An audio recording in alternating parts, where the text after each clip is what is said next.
So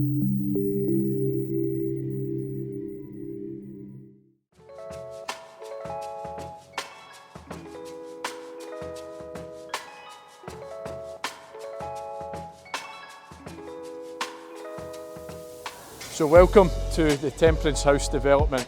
This is actually one of our very first commercial to residential conversion projects that we've done here in Falkirk town centre. Now originally when we started, everyone perceived us as being the kind of Grangemouth company, small outfit that was focused on trying to regenerate the Falkirk High Street, and it was a goal of Alex and Laurie's in the beginning that that's what they wanted to do. There's so many opportunity when you're seeing these kind of vacant commercial properties on the high street, not just in Falkirk but a lot of these smaller towns where there's just not enough business traffic, there's not enough people living in the town centres in order to justify having a retail shop like we see here with these tattoo shops and clothing shops, you know, to make sense of having so many in the town centre, because everyone's shopping online or they're going to the big kind of retail outlets where there's parking and all of that kind of thing. So there was plenty of opportunity, and we seen in our concept was simply to drive more people to be living in the town centre, and that way if there's more people living here then there is more demand for the businesses because there's more footfall. So we were trying to regenerate through our own system as to how we were going to do that, and the plan was simply to buy and invest in acquiring these vacant commercial opportunities with the purpose of converting them to residential apartments for resale. This was the Temperance House. So once upon a time this was a lawyer's office. We have actually converted it into 6 high-end apartments. The purpose originally was to sell them, but by the time we went through the project, we developed it. You know, the plan originally was to be a 12-month project. It took nearly best part of 3 years to actually get it completed. Challenges with planning, building warrants, building control and planning just live on 2 different planets, and trying to get them to come together to agree on things was just impossible. The regulations and the standards all changed, plus we had post-COVID where the costs tripled, and the project just kept changing week on week. Eventually we did end up hitting the projected end values. In fact, we got an increase in the end values that we thought we were going to get. We put them to the market, we get a solid response, we got loads of buyer uptake, but as you can see here, with the Gregs sitting directly below part of the building, even though our flats go up and they wrap round the other side, when we were getting the mortgage valuers coming out on behalf of the buyers. Now, given that these apartments were 1-bed studios and 2-bed apartments, a lot of the buyers were first-time buyers. It was people that didn't necessarily need a car, they were happy with the town centre location, and it all came down to affordability for them. So when these mortgage surveyors were coming out, they were essentially valuing the properties at what they were paying for them, or they were challenging the values because there's no comparables for it. We were the first ones to put high-end apartments directly in Falkirk town centre based on comparable sales. And often, being the first to do something can have its benefits, but it can also have its negatives. And unfortunately, we had to take some of that negative. So sometimes we were selling them, we agreed sales at higher values, the surveyor didn't match up, we had to reduce the price that we could then tie in with because the buyer simply couldn't afford to put more cash in. They only had their deposit amount and that was it. And then we had the challenge where the surveyor was actually saying that the bank should only lend at 80% rather than 90% of the value. So in which case what we ended up having was first-time buyers who needed a 20% deposit. There was no first home buyer scheme. The first home scheme had already been used. Any other help to buy schemes weren't interested in conversion projects. And the problem was they were being treated as new build even though they were conversion, and there was just loads of hassle with insurance and stuff like that. So based on our experience, what we decided to do was, rather than try and force the sale where things haven't been done, we actually sold them to our investment company instead. And the reason we done that is that we sold them at a value so we now have a comparable sale that's went through for a property like this, and we've decided to keep them and we rent them out. All of these flats were rented in under a month. Literally every single one of them went at new market rents, as in rents that had never been achieved before in here. Solid values, we're getting good returns, and the properties we're just going to keep as part of the portfolio for future growth. So that was the outcome of our first one. We had multiple to do in the various other locations that I'll give you a tour of and show you these. But these were all high-end apartments that we've now decided to keep because our vision of regenerating the high street was maybe a little bit early for when the market actually wants to take that on. When we first structured the deal to acquire what is now the Temperance House project, we actually had to buy the entire building, including the commercial, which included this cash converters building. So we bought the shop, which came with the tenant, that is cash converters in there, so they were paying rent. I think at the time it was about 20 grand a year. We bought the entire building, including the shop, for 200 grand. We then got planning permission for the upper floors, and we kept the shop separate. As a separate entity, we chopped it off out the title. So we were then left with this vacant commercial unit, which actually got a valuation itself of 220 grand at the time. So the shop itself valued at 220. We financed against this, but we actually ended up selling the shop on its own because the rent was solid, and their lease was coming up, I think, for renewal within the next 12 months or 24 months anyway, so it was within a couple of years, and we decided that we would sell at that point because they're long-standing tenants. Up here, that's probably one of the busiest shops in Falkirk, to be fair. It's constant traffic in there and the tenants are good, they pay rent regularly, and that's the way it is. So it's one of these that it was a good asset for someone to look at acquiring for the commercial basis. So we sold it at auction, and we actually sold it for 185 grand. So remember, we paid 200 for the whole building, and we just chopped off and sold the shop for 185. The rest of the flats, so they revalued, I think, just under 1.2 million, and that's what we ended up selling them for through to our investment company, and now we rent them. I think combined rents are somewhere in the region of about 6 or 7 grand a month in terms of what we actually get across all flats. So we've kept them, and as you can see up here, so this was our feature flat. This is a massive floor-to-ceiling bit of windows that we've got, but inside is huge. There's pictures and things that we can probably put in here, videos of when we've actually converted the projects, but these flats were stunning. If they were in the West End of Glasgow, you're talking close to probably 600-700 grand for these apartments that are up there, but they're here in Falkirk, and I think the biggest flat was about 250k, which might seem like a lot of money for Falkirk. It probably wasn't prepared for it, that type of product, especially in the town centre, but everything we see round about us is planned for redevelopment as well, so the fact that we've kept them in the investment portfolio just means that hopefully in the future the value will increase and we can offload them there. But overall it was a profitable project, but we've just decided to retain them rather than selling them because of the challenges that I mentioned before. So obviously as we acquired, we bought, at one point everyone used to say that we owned half of Falkirk High Street, so we had a number of conversion projects in the pipeline that we wanted to go ahead with, including this one here, which was the British Heart Foundation project.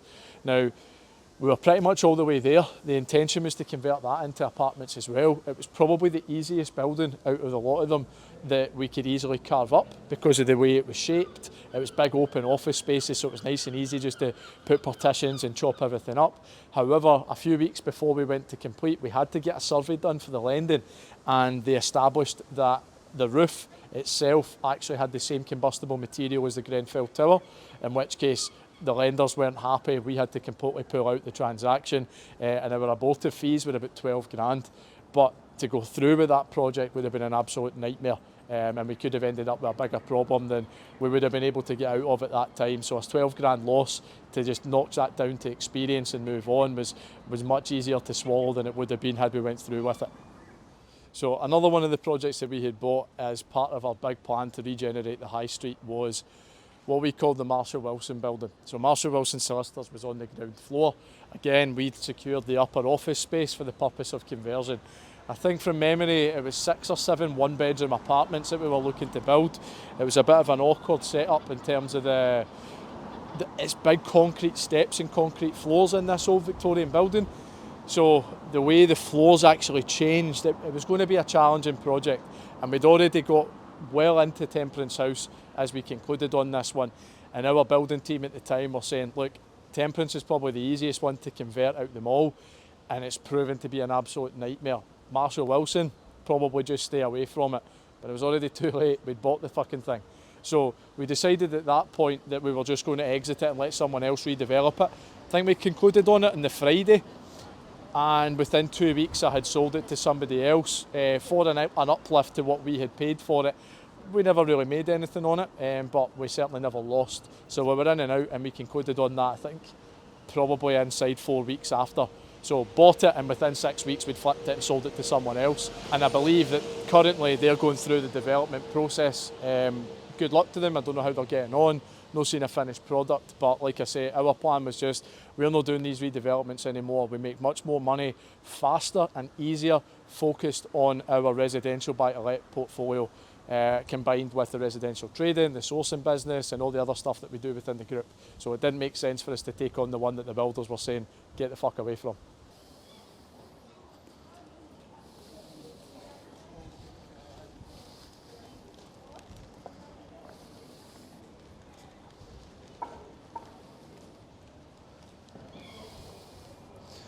So this one was my favourite project out the lot. It would have been a stunning development. It was only for 3 apartments at the time that we were going, we had planning for it, but again, planning and building control just could not see eye to eye. They wanted a new build standard on a building that's that old, and basically the energy efficiency with the wall linings, they want it triple sheeted, all these various factors. The limestone, they were taking tests from the stonework on the outside, sending it away to a lab, and it had to be specific to a certain thing, and we had to import the stone from a certain place. And look, you see everything that we see today in the high street, you know, there's not enough happening here. Half the high street's empty because there's not enough demand. There's certainly not going to be crazy sales values. To make a project like that work, we were going to need to spend 3 times as much as what the properties were even worth once it was finished. It just didn't make sense, and no matter how many times we asked the council and building control to ease off and allow us to help do what we tried to do to the high street to facilitate the plan and try and bring life back to it, they just weren't foreseeing it. It was a difficult challenge that we seen as a money-making scheme for them, but it was detrimental to the overall good that we were trying to do here. So eventually we ended up selling that one through auction as well. We sold it on, we made a decent turn on it, because that's the thing. On all of these things, a lot of people, when they've kind of discussed us and they were saying, oh, you guys were meant to be bringing the high street back, you were buying Falkirk, you were doing all of this. We tried, we wanted to, but we couldn't. But it didn't mean we failed. We just decided to pivot our attention and go into something that we could actually make work and profitable. There was too many variable factors that didn't allow us to actually do what we planned to do.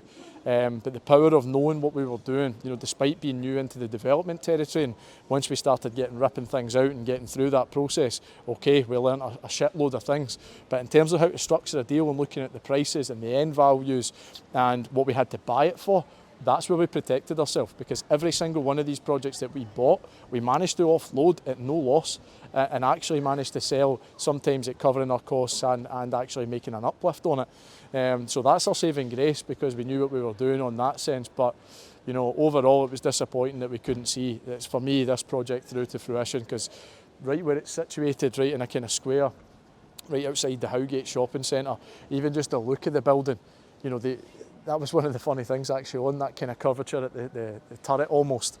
They wanted us to put curved glass in, because back in the day, that's what they'd done.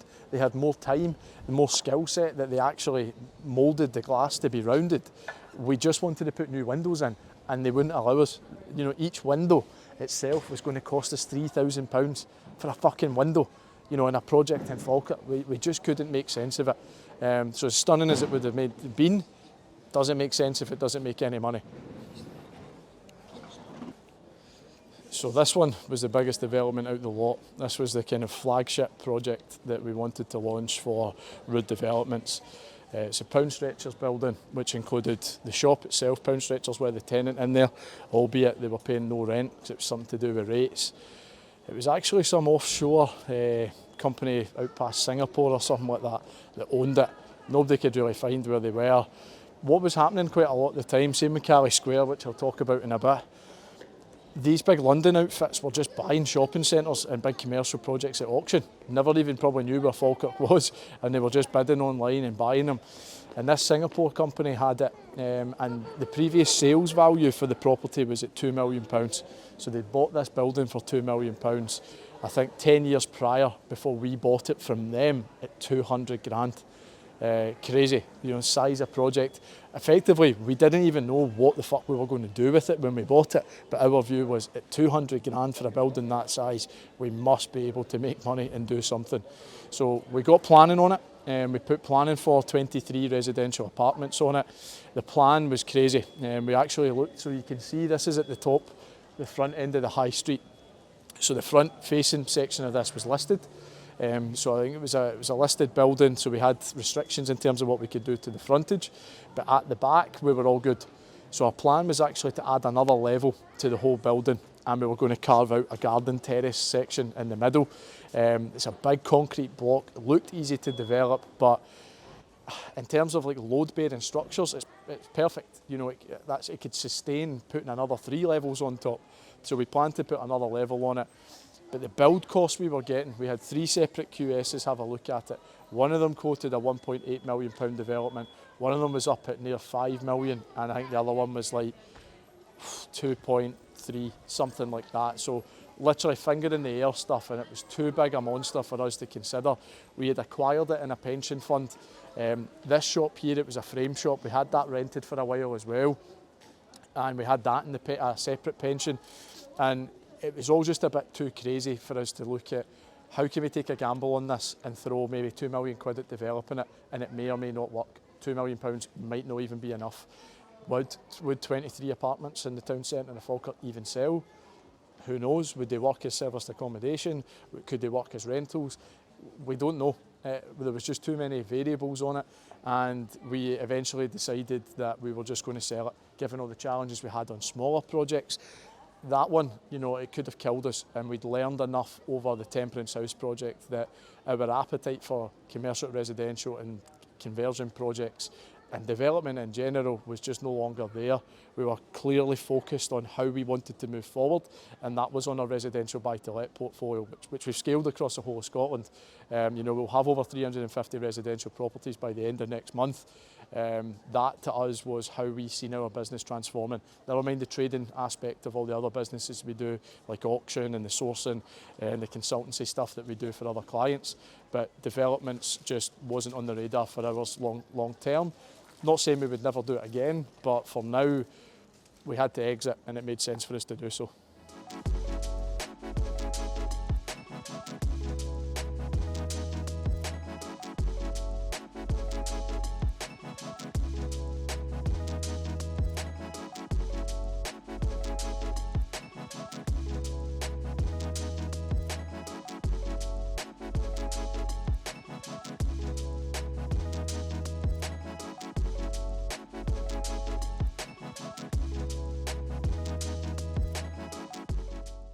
So our final pipe dream for Falkirk High Street was, combined with the Pound Stretchers project, was Calendar Square.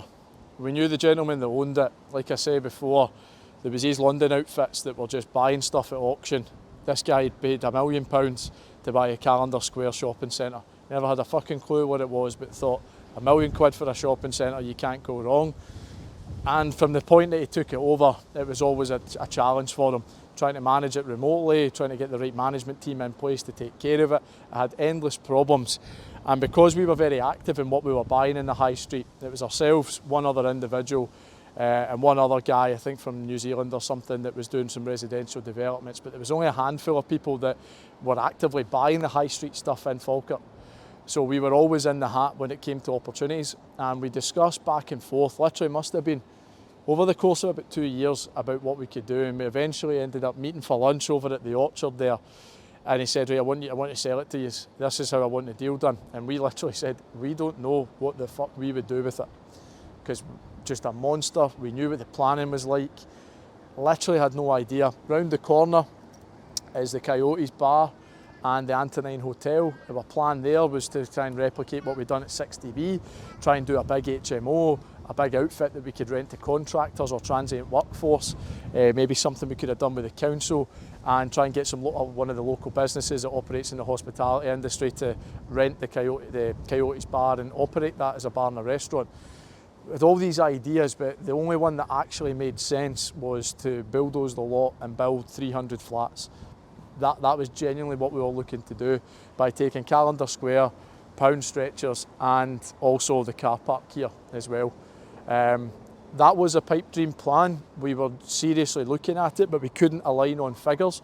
And then the more and more we looked at our business in the direction we wanted to go at, that was a big move to make for probably a PLC house builder or someone else that was looking to do that.